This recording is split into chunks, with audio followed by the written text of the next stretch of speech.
The Honourable Paula Bennett. We shall be waiting with bated breath, Mr Little, at the, I think, the over-promising and under-delivering that I could just about write exactly what it will be at this time.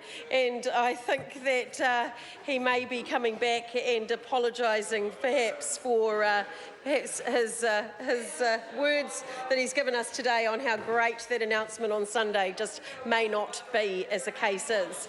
Mr Speaker, really I'm here to talk a bit about that. You can see the wide-reaching, inclusive work that's been going on across social housing in particular over the last few years. When I was the previous Minister of Social Development, I played a part in moving the waitlist and the assessment of people in need into the Ministry of Social Development, and that, of course, turned over in April 2014. And so I do have moments where I kind of laugh at that all of a sudden there is this problem, and all of a sudden we have come to the party, when I could look back at the announcements that we've made and the work that we have done and see a really comprehensive plan that's been happening over a long period of time.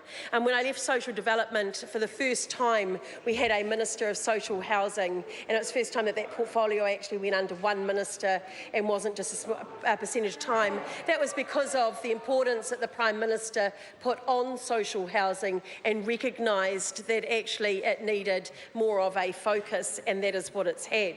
Mr Speaker, we started with that changes into MSD, as I said, and then as we've worked our way through trying to look at the whole needs of the person around how we wrap more support around them for those that are in houses as well.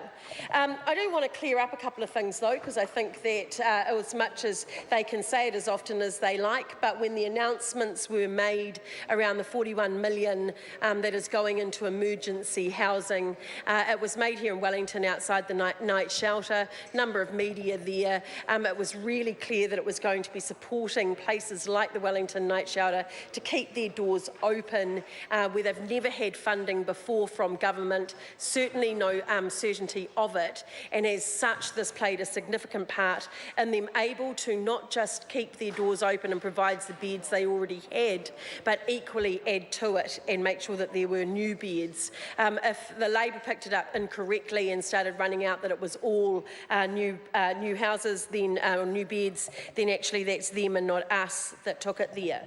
Mr Speaker, the other things that have kind of been happening is that huge build program. So I take you back to the Social Housing Unit Fund, which was introduced by Nick Smith about 3 years ago. It produced 890 places with community housing providers, and as I say, that's more than 3 years ago, so it kind of belies the, there's a sudden panic going on and everyone was caught unawares. It has been a part of our social housing program to bring more community housing providers in. A big step towards that was introducing the income-related rent to community housing providers, giving them really access to a huge subsidy that goes against what it costs to actually keep one of those houses running each week. To give you an indication on the actual numbers on that, we were spending something like $600 million on the income-related rent. We are budgeted to spend about $860 million this year, and that going into over $1 billion by 2019-2020.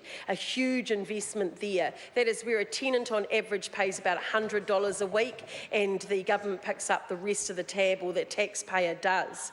Mr Speaker, as you can see, new homes being built in places like Tamaki and throughout New Zealand actually. The rent goes up for them because they're generally bigger, they are cleaner, and they are make a huge difference as to the cost of them.